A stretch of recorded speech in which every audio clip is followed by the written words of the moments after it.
So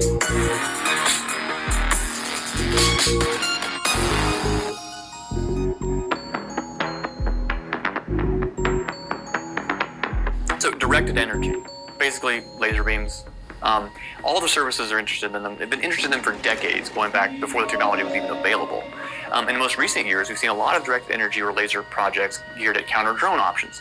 The Army was equipping 5 kilowatt, 10 kilowatt, and larger and higher, more powerful lasers on Stryker combat vehicles for testing in Europe, and of course here in the continental United States. The Air Force did a 2018 counter-drone laser rodeo in White Sands Missile Range, where they tried a whole bunch of different options from vehicle to stationary mounted lasers to take out drones. That's pretty well known. But there's some new projects coming up that are quite interesting for the Navy and the Air Force that are pretty big. First one up is Thor, not the mythical Norse god of thunder, nor the Marvel Avenger character, but actually the tactical high-powered operational responder. It's a prototype piece of equipment from the Air Force Research Laboratory that is essentially geared toward hitting multiple targets, sometimes simultaneously. That item is a laser essentially that would hit all kinds of drones, different ranges, different powers, different altitudes. A while to get it off the ground, but it could help solve that big drone swarm problem that a lot of strategists seem to be concerned with. The next one's another Air Force project, pretty interesting, pretty sci-fi, and I'm not going to rely on memory here, I'm going to read the acronym itself. It is the Space Solar Powered Incremental Development and Research Project, or SPIDER. They have a sub-project, I'm not even going to try to spell it, called Arachne. You get the theme.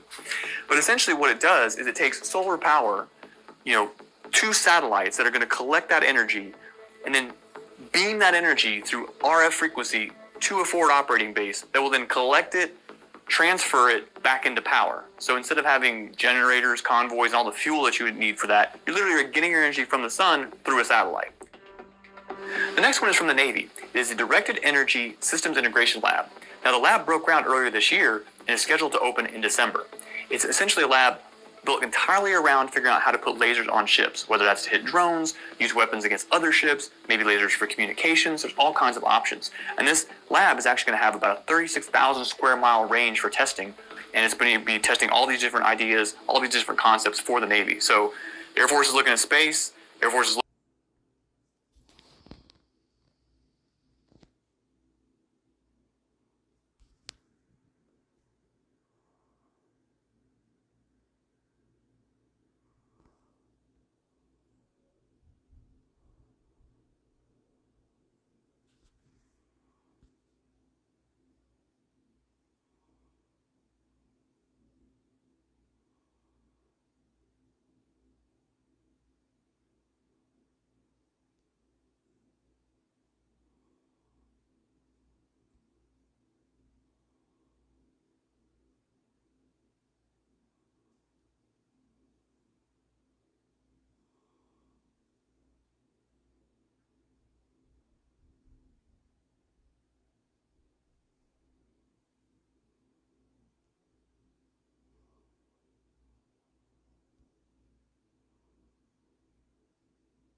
My skin was getting tight and swollen and a bit itchy. I remember rubbing my hands and rubbing my feet, and I was just constantly itching my neck. Jenny Matamoros took to Facebook with this photo showing the shocking skin rash she got Friday night just hours after returning home from a barbecue. It can't be something I ate because we haven't eaten in hours.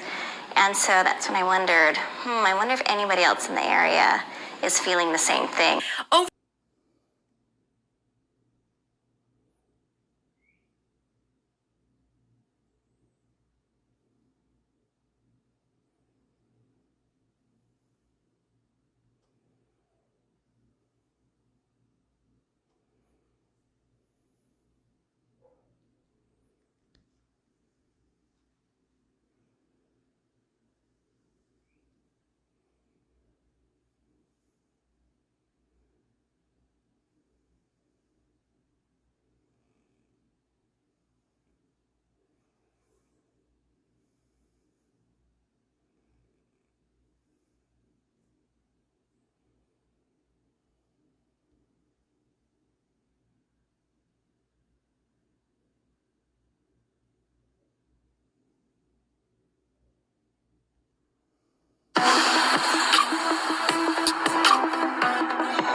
used to be the stuff of science fiction.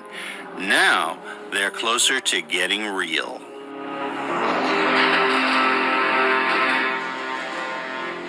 The U.S. Air Force Research Laboratory told CNN it hopes to demonstrate a fighter jet laser as soon as 2020. It really is a national tipping point where we see the technology evolving and maturing to the stage where it really can be used. This year, the Air Force, the Pentagon research arm DARPA, and Lockheed Martin successfully tested a laser turret that would allow near supersonic planes to surround themselves with a 360-degree defensive laser shield. The Air Force Lab has already built working lasers that can destroy aircraft from the ground, like this laser shoot-down of an unmanned plane in 2009, which was a precision breakthrough. At sea, the U.S. Navy already has an operational laser weapon aboard the USS Ponce. But hitting moving targets from a fighter jet flying hundreds of miles an hour is a lot harder. A successful laser weapon can burn through strong materials remarkably fast with virtual silence. Pilots could use it to defend against enemy planes, threats from the ground, and incoming missiles. No need to reload because ammunition is electrical power, not bullets. To be effective, fighter jet lasers will have to be smaller and lighter than ground-based lasers. They'll have to be accurate despite the G-forces, vibrations, and speed that come with air combat. In addition to fighters, the commander of Air Force Special Operations says he wants defensive high-energy lasers aboard huge AC-130J Ghost Rider gunships by 2020. Experts say it'll be the beginning of a new era, as laser weapons are poised to exit science fiction and join missiles, guns, and bombs in the real world. Tom Patterson, CNN.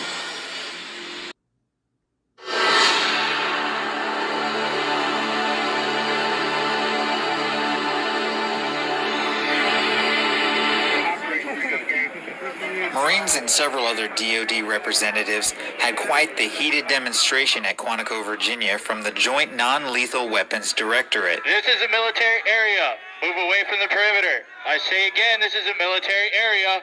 Move away from the perimeter. Their new active denial system boasts a reach far beyond any other non-lethal system. Well, it's a versatile system, and it has a range of non-lethal capability that we can't even come close to with any of our fielded systems today that are in our military forces. About 7 football fields to give it some perspective. It can deter individuals on a military perimeter all the way up to a riotous crowd. All without permanent harm. It only penetrates 1/64 of an inch of your skin. Goes very shallow into where your nerve receptors are, and there's no permanent injury caused by it. Very safe system. We built in some safety margins and training for the operators. They even let any of the guests volunteer to test out its effectiveness and safety, including the Assistant Commandant of the Marine Corps, Sergeant Major of the Marine Corps, and Assistant Secretary of the Navy. Most described it as feeling like a hot oven or grill being opened up.